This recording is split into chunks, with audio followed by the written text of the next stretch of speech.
Ya, yang perlu kalian garis bawahi, yang perlu kalian ingat baik-baik, bahwa kewajiban itu adalah segala sesuatu yang harus kalian laksanakan.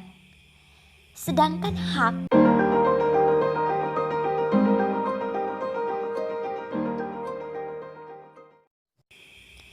Bismillahirrahmanirrahim.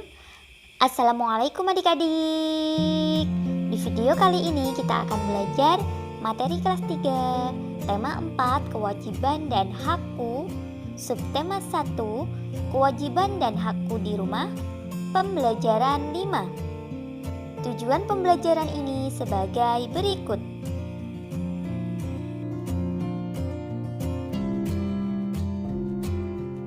Mari kita baca teks berikut. Rumah tempat berlindung. Setiap orang wajib melindungi dirinya dari bahaya. Salah satu tempat berlindung adalah tempat tinggal. Setiap orang berhak mendapatkan tempat tinggal. Tempat tinggal biasanya berbentuk rumah. Rumah memiliki bentuk yang berbeda-beda, tetapi manfaatnya sama. Rumah merupakan tempat berlindung dan beristirahat. Rumah juga tempat berkumpul bersama keluarga. Kita tidur, mandi, makan, dan melepas lelah di rumah. Kita juga belajar banyak hal di rumah. Udin dan Mutiara mengeluhkan rumah mereka yang bocor. Ibu menasihati mereka agar bersyukur atas semua yang dimiliki. Ibu menyarankan mereka agar melihat orang-orang yang lebih susah. Banyak anak yang tidak memiliki rumah. Banyak anak yang tetap bahagia meski rumahnya banjir. Dengan bersyukur, hati akan tenang. Ya, amati teks tersebut. Kemudian, adik-adik temukan kalimat yang menunjukkan saran dan beri garis bawah kalimat tersebut. Nah, berikutnya tuliskan saran lain untuk Udin dan Mutiara. Ya, ini contoh saran lain untuk Udin dan Mutiara yang mengeluhkan rumahnya bocor ya. 1. Udin dan Mutiara sebaiknya jangan mengeluhkan rumah mereka yang bocor. Kemudian yang kedua, Udin dan Mutiara sebaiknya bersyukur masih memiliki rumah karena banyak anak yang tidak memiliki rumah. Yang ketiga, Udin dan Mutiara seharusnya mendengarkan nasihat ibunya agar selalu bersyukur. Yang keempat, Udin dan Mutiara sebaiknya melihat orang-orang yang lebih susah hidupnya daripada mereka. Dan berikutnya, Udin dan Mutiara sebaiknya bersyukur karena bersyukur membuat hati akan tenang. Nah, silahkan kalau adik-adik punya saran yang lain untuk Udin dan Mutiara, adik-adik bisa menambahkan ya. Selanjutnya, baca baik-baik kalimat saran yang kamu salin. Jelaskan maksud kalimat-kalimat tersebut. Ya, dari saran-saran tersebut, kita diminta untuk menjelaskan maksudnya, ya. Yang pertama, mengeluh, ya. Kan tadi Udin dan Mutiara mengeluhkan rumahnya. Mengeluh itu maksudnya adalah menyatakan susah karena rumah mereka yang bocor. Lalu yang kedua, ada bersyukur. Bersyukur maksudnya adalah melihat semua yang dimiliki sebagai karunia Tuhan. Kita menerima semuanya, tidak mengeluhkan, dan gembira atas apa yang kita miliki. Lalu di kalimat saran yang ketiga itu ada nasihat. Maksudnya yaitu ajaran atau pelajaran atau anjuran yang baik. Di kalimat yang keempat, kalimat saran yang keempat, susah. Melihat orang yang lebih susah ya. Susah maksudnya adalah merasa tidak aman, selalu gelisah dan khawatir serta sedih. Kemudian yang kelima, dari kalimat saran yang kelima, tenang ya, membuat hati akan tenang. Tenang maksudnya adalah tidak gelisah, tidak rusuh, tidak kacau, tidak ribut, rasanya aman dan tentram. Berikutnya, setelah mendengarkan penjelasan, kalian diminta untuk menuliskan penjelasannya. Ya, berikut ini penjelasan secara menyeluruh. Sebaiknya kita jangan mengeluhkan rumah yang bocor. Kita harusnya bersyukur masih memiliki rumah karena banyak anak yang tidak memiliki rumah. Kita juga seharusnya mendengarkan nasihat ibu. Sebaiknya kita juga melihat orang-orang yang lebih susah hidupnya daripada kita. Serta kita sebaiknya bersyukur karena bersyukur membuat hati akan tenang. Kamu wajib bersyukur memiliki tempat tinggal. Tempat tinggal akan melindungi dirimu dari bahaya. Kamu juga wajib merawat dan melindungi tempat tinggalmu. Apa saja kewajiban dan hakmu berkaitan dengan tempat tinggal? Amati kalimat-kalimat berikut.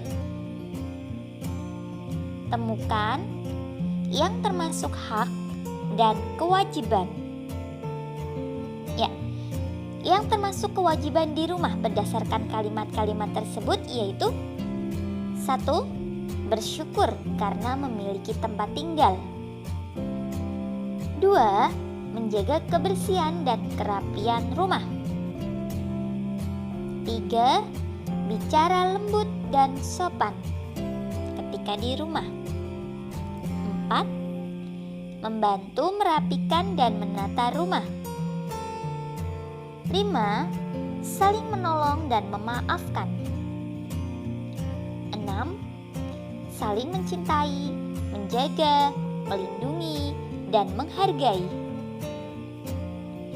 Berikutnya, hak di rumah berdasarkan kalimat-kalimat tersebut.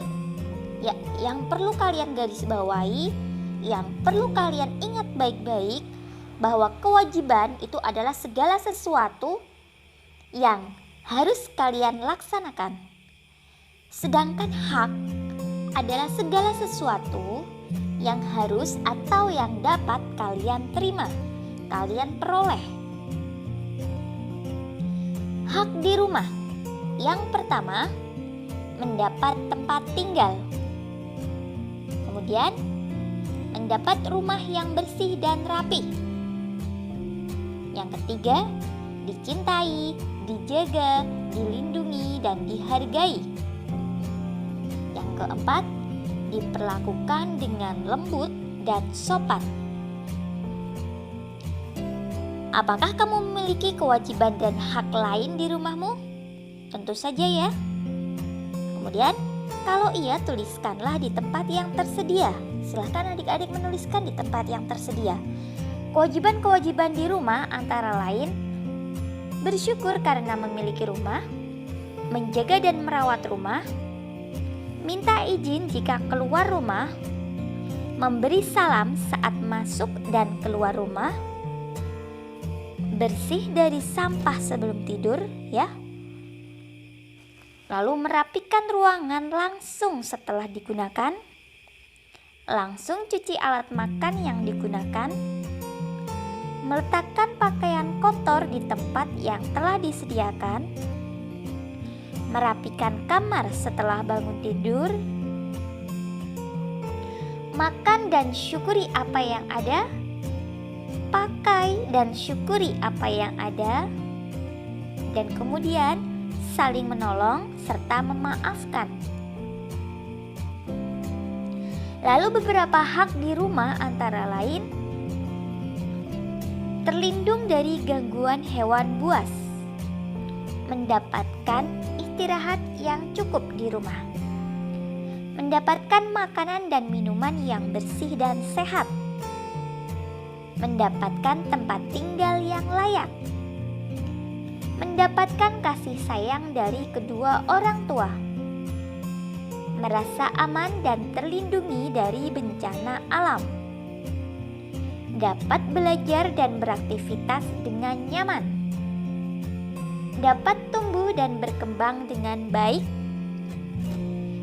mendapatkan pendidikan dari kedua orang tua, serta mendapatkan tempat bermain yang sesuai.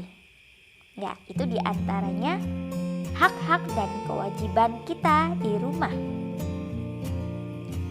Ayo berlatih. Ayah Udin ingin rumah mereka nyaman.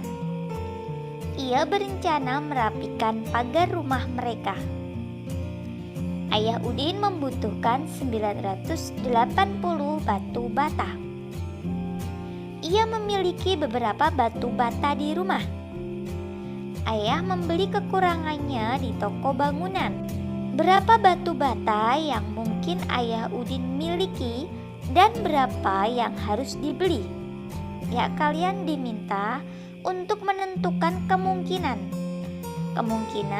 berapa batu bata yang dimiliki Ayah Udin dan berapa batu bata yang dibeli, dengan seluruh jumlah batu bata yang dibutuhkan yaitu 980. Berikut ini kemungkinan batu bata yang dibeli dan kemungkinan batu bata yang sudah dimiliki oleh Ayah Udin. Ya, kemungkinan batu bata yang dimiliki oleh Ayah Udin adalah 700. Maka kemungkinan batu bata yang dibeli 980 dikurangi 700 yaitu 280. Intinya di sini kita membuat penjumlahan yang hasilnya 980 ya. Yang berikutnya ada 780, maka ditambah dengan 200. Lalu jika batu bata yang dimiliki 600, maka yang dibeli adalah 380.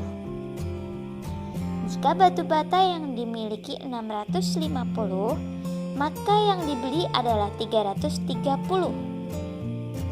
Jika batu bata yang dimiliki adalah 500, maka yang harus dibeli adalah 480 dan sebagainya.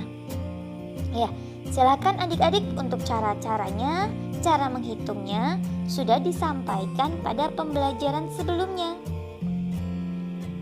Nah, berikutnya amati kembali cerita Ayah Udin yang ingin membuat pagar.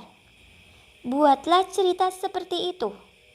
Tentukan bilangannya dan buatlah satu kemungkinan penyelesaiannya. Kalian buat cerita seperti cerita Ayah Udin yang ingin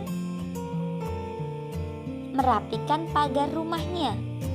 Kemudian apa yang dibutuhkan dan tuliskan kemungkinan-kemungkinannya seperti yang tadi, kemungkinan batu bata yang dibeli dan kemungkinan batu bata yang sudah dimiliki. Nah, untuk kegiatan bersama orang tua, silahkan bersama orang tua kalian membiasakan mengikuti aturan yang ada di rumah. Alhamdulillah, sekian video pembelajaran kali ini. Semoga bermanfaat. Banyak kekurangan kakak mohon maaf. Selamat belajar dan tetap jaga kesehatan. Semoga senantiasa mendapatkan kemudahan dari Allah Subhanahu wa Ta'ala. Wassalamualaikum warahmatullahi wabarakatuh.